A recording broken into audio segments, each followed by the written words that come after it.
வணக்கம். We have just landed in London and ரொம்ப ரொம்ப எக்ஸைட்டடாக இருக்குது for the show on April 19th. Hindu Tamil cultural association வழங்குற ரொம்ப அழகான ஒரு கலை கதம்பம் அப்படின்ற ஒரு மியூசிக்கல் ஈவினிங் உங்களுக்காக காத்துட்ருக்கு.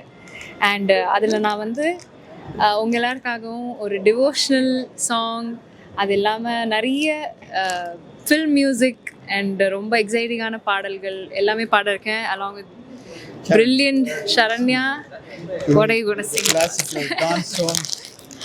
வணக்கம் லண்டன், எப்படி இருக்கீங்க எல்லாருமே? ரக்ஷிதா சொன்ன மாதிரி இப்போ தான் நாங்கள் லேண்ட் பண்ணோம். ரொம்ப ரொம்ப எக்ஸைட்டடாக இருக்கும் உங்கள் முன்னாடி பெர்ஃபார்ம் பண்ணுறதுக்கு. கலை கதம்பம்ங்கிற ஒரு நிகழ்ச்சியில் எங்களை இன்வைட் பண்ணதுக்கு ரொம்ப ரொம்ப நன்றி. நிறைய அழகான பாடல்கள் இருக்க போகுது, நிறைய கிளாசிக்கல் பேஸ் சாங்ஸ் இருக்க போகுது, அதே மாதிரி ஃபில்ம் சாங்ஸ், ஃபில்மில் இருக்கிற கிளாசிக்கல் பேஸ் சாங்ஸ். ஸோ எல்லாருமே வந்துருங்க, டிக்கெட்ஸ் வாங்கிடுங்க இப்போவே.